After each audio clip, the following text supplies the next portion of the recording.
मुझे नहीं मालूम कि आपने परमेश्वर की वाणी को, परमेश्वर की आवाज़ को, परमेश्वर के शब्द को किस रीति से समझा है, किस रीति से जाना है।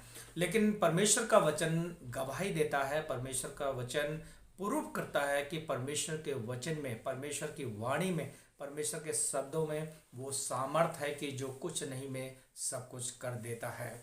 हेलो दोस्तों, एक बार फिर से आप सभी को प्रभु यीशु मसीह के नाम में जय मसीह की एक और नई वीडियो में आप सभी का मैं स्वागत करता हूं। और आज हम भजन संहिता 29 को पढ़ेंगे और भजनकार दाऊद इस भजन संहिता 29 में ये बात कहता है कि आंधियों में परमेश्वर की आवाज़ को कैसे सुने और परमेश्वर की आवाज़ में कितना दम है, कितनी पावर है, कितनी सामर्थ है, कितनी शक्ति है। और इस विषय में भजनकार दाऊद हमें बताता है इस पूरे भजन संहिता में।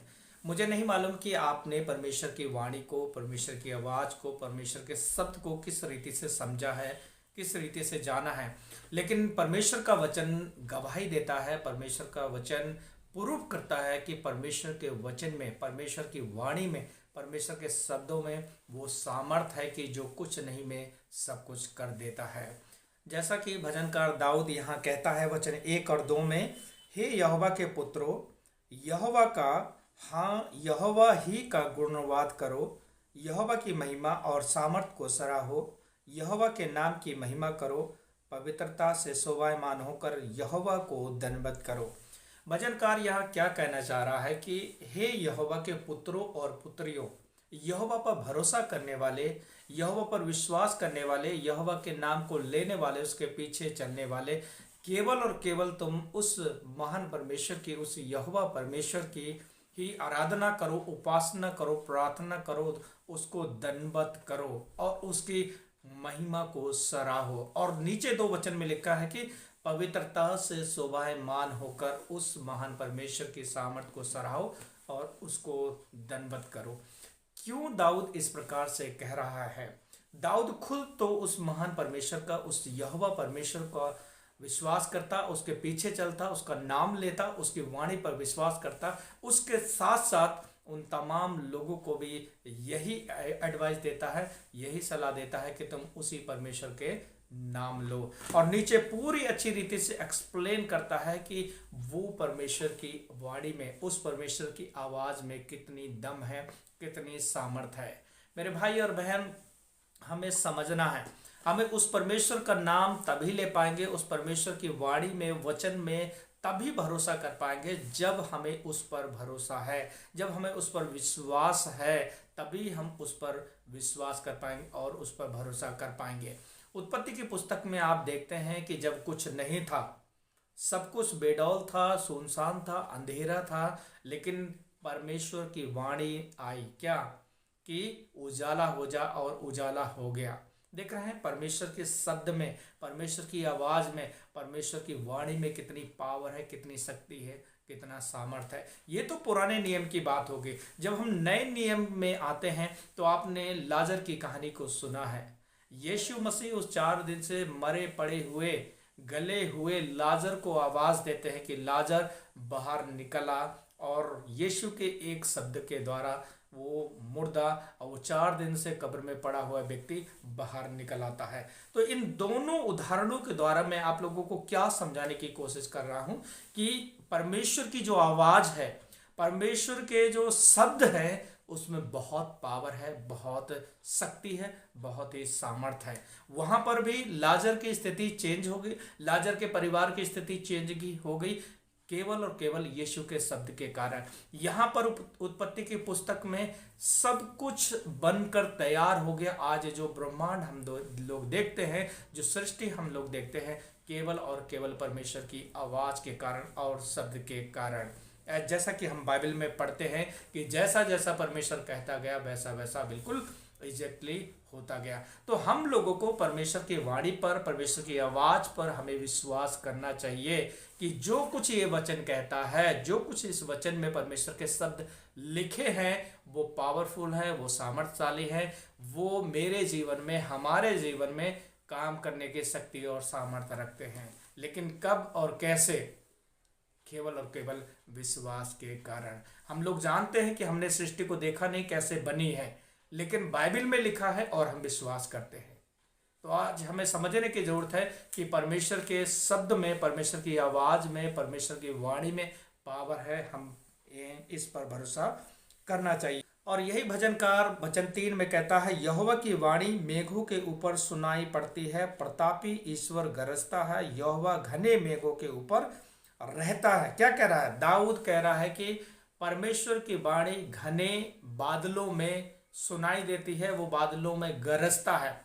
जब बरसात के दिन होते हैं तो आप देख पाते हैं कि बरसात के दिनों में आवाज़ कुछ आती है। वो क्या होता है? जब मैं छोटा था तो हम अपने बुजुर्गों से पूछते थे कि दादा ये क्या होता है? तो दादा लोग बोलते थे कि वो जो आसमान में पत्थर है ना, वो लुढ़कते हैं और एक दूसरे से टकराते हैं, और तब फिर वो इस प्रकार से आवाज़ आती है और चिंगारियाँ निकलती हैं। तो हम लोग वैसा विश्वास कर लेते थे और मान जाते थे। लेकिन जब आज हम बाइबल को पढ़ते हैं, आज हम बाइबल के वचन को देखते हैं, तो हम पाते हैं कि जैसा हमारे पूर्वजों ने बताया था वैसा नहीं, बल्कि लिखा है कि परमेश्वर की वाणी, परमेश्वर की आवाज़ घने बादलों में गूंजती है, घने बादलों में गरजती है। और जब आप आगे पढ़ते चले जाएंगे तो लिखा है कि वो देवदार के पहाड़ों को, पेड़ों को तोड़ देती है, काट डालती है, उसकी वाणी में शक्ति है, सामर्थ है। तो जैसा कि मैंने बताया उत्पत्ति की पुस्तक में कि परमेश्वर के वचन में, उसकी वाणी में पावर है, शक्ति है, सामर्थ है। तो जब हम ये जानने लगे हैं, जब हम इसको समझ गए हैं कि परमेश्वर की वाणी में, वचन में, आवाज़ में शक्ति है, सामर्थ है, तो मेरे भाई और बहन, हमारे हाथ में जो परमेश्वर का वचन है, बाइबल है, इस पर हमें बहुत विश्वास करना चाहिए और इसके अनुसार हमें जीवन जीना चाहिए। तो जो परमेश्वर कहता है एग्जैक्टली वैसा हमारे जीवन में हो जाएगा। आगे लिखा है वचन 4, 5, 6, 7 में मैं पढ़ रहा हूँ। यहोवा की वाणी शक्तिशाली है, यहोवा की वाणी प्रतापमय है, यहोवा की वाणी देवदारों को तोड़ डालती है, और यहोवा लबानोन के देवदारों को भी तोड़ डालता है। वह उन्हें बछड़े के समान और लावालोन और सिय्योन को जंगली बछड़ों के समान उछालता है। यहोवा की वाणी आग की लपटों को चीरती है, यहोवा की वाणी वन को हिला देती है, यहोवा का देश के वन को भी कांपता है, और यहोवा की वाणी से हिरनियों का गर्भपात हो जाता है और अरण्य में पतझड़ होता है, और उसके मंदिर में सब कोई महिमा ही महिमा बोलता रहता है। और वचन 10 और 11 पढ़ेंगे। जल प्रलय के समय यहोवा विराजमान था।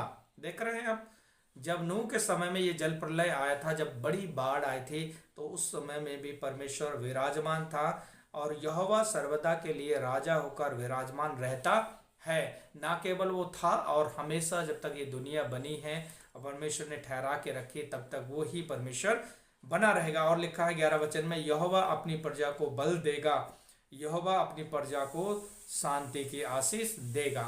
ना केवल वो परमेश्वर जिसके शब्द से पूरी दुनिया बन गई, जिसके शब्द से मुर्दे जिंदे हो गए, जिसके शब्द से अंधेरे से उजाला हो गया, वही परमेश्वर अपने लोगों को, अपनी प्रजा को शांति देगा, और शांति के साथ साथ वो अपने लोगों को आशीर्वाद भी देगा।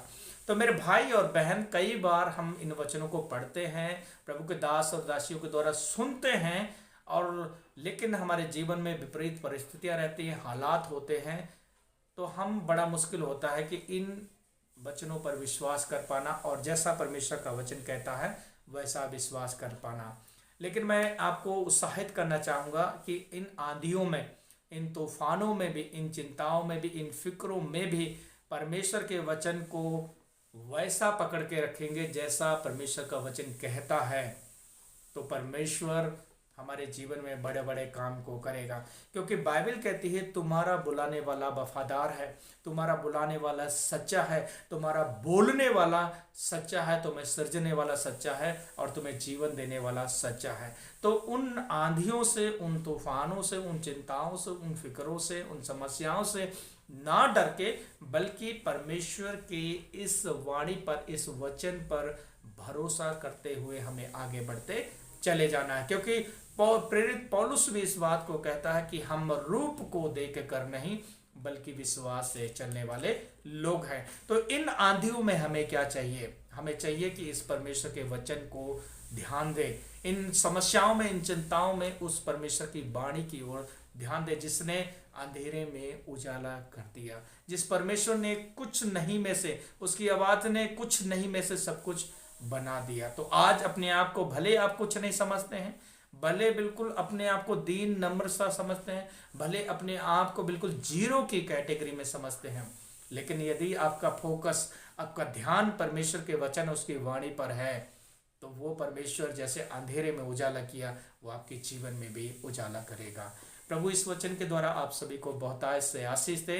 इसी प्रकार की वीडियो देखने के लिए आप हमारे चैनल के साथ में बने रहिए। मिलेंगे अगली नई भजन संहिता, भजन संहिता 30 में। आप उस भजन संहिता को जरूर पढ़कर आइए। आइए हम मिलकर प्रार्थना करते हैं। हमारे महान जीवित परमेश्वर पिता, राजाओं के राजा, प्रभुओं के प्रभु, आसमान और जमीन को बनाने वाले प्रभु जी, आज हम तेरे वचन के द्वारा सीखा है कि आपकी आवाज में, आपकी वाणी में वो पावर है, वो सामर्थ है प्रभु, जो कुछ नहीं से सब कुछ कर सकते हैं प्रभु जी। प्यारे परमेश्वर, आज तेरे बच्चे जो अपने आप को जीरो की कैटेगरी में महसूस कर रहे हैं, इन्हें लग रहा है कि सब कुछ समाप्त हो चुका है, इन्हें लग रहा है कि सब कुछ खत्म हो चुका है, इनकी आंखों में दूर दूर तक प्रभु कहीं उम्मीदें और कहीं आशा नहीं दिखाई दे रही हैं। हम विश्वास करते हैं तेरे वचन पर, जिसने अंधेरे में उजाला किया प्रभु जी। आज इनकी अंधेरी जिंदगी में उजाला लेकर आए प्रभु जी। जब ये तेरे वचन की ओर ध्यान करते हैं, उस पर अडिग डटे और खड़े रहते हैं मेरे प्रभु जी, जैसा तेरा वचन कहता वैसे प्रभु उस पर विश्वास करते हैं, तो प्रत्येक की स्थितियां बदल जाए, प्रत्येक के हालात बदल जाए। इसलिए तेरा दास भजनकार दाऊद कहता है, उस यहोवा परमेश्वर की को ही सराहो, उसकी ही महिमा करो, उसकी ही तारीफ करो, और अपने आप को पवित्र करते हुए, अपने आप को शुद्ध करते हुए, शुद्ध विचारों और मनों से, व्यवहारों से उस परमेश्वर की महिमा करें। और जब हम ऐसा करेंगे तो प्रभु जितने वायदे, जितनी प्रतिज्ञाएं आपने अपने वचन के द्वारा, अपने वाणी के द्वारा, अपनी आवाज के द्वारा कहा है, वो सारी प्रतिज्ञा हम पर पूरी होने पाए। यीशु डैडी, प्रत्येक भाई बहन को हम आपके हाथों में सौंपते हैं, जो दूर दराज से इस वीडियो के द्वारा से आपके वचन को सुनते हैं। परमेश्वर, आप इनकी स्थिति को, परिस्थिति को, हालात को जानते हैं, और केवल ना जानते हैं बल्कि इनके हालातों को सुधारने और बदलने की शक्ति, सामर्थ्य रखते हैं। आपका दास होने के नाते मैं प्रार्थना करता हूँ, यीशु के नाम से इनके हालात बदल जाए प्रभु जी। ये आपकी आवाज पर, आपकी वाणी पर, आपके वचन पर ऐसे खड़े हो जाए प्रभु, जैसे दाऊद खड़ा हो गया था, जैसे दानियल खड़ा हो गया था प्रभु जी, जैसे मोजेस खड़ा हो गया था प्रभु, जैसे यूसुफ खड़ा हो गया था। प्यारे यीशु मसीह, आप प्रत्येक भाई बहनों को सहायता करें, मदद करें प्रभु जी। इनकी आंखों के सारे आंसू पोंछ डाले प्रभु जी। इनके हालात बदल कर अपनी महिमा को इनके जीवन में प्रकट कर, सहायता कर और मदद कर प्रभु। धन्यवाद करते हैं प्रार्थना सुनने के लिए। यीशु नासरी के नाम से दुआ को मांगते हैं। आमीन, आमीन, आमीन। प्रभु आप सभी को बहुतायत से आशीष दे। अपना ढेर सारा ख्याल रखें। मिलेंगे अगली नई वीडियो में, तब तक के लिए अपना ढेर सारा ख्याल रखें। जय मसीह की।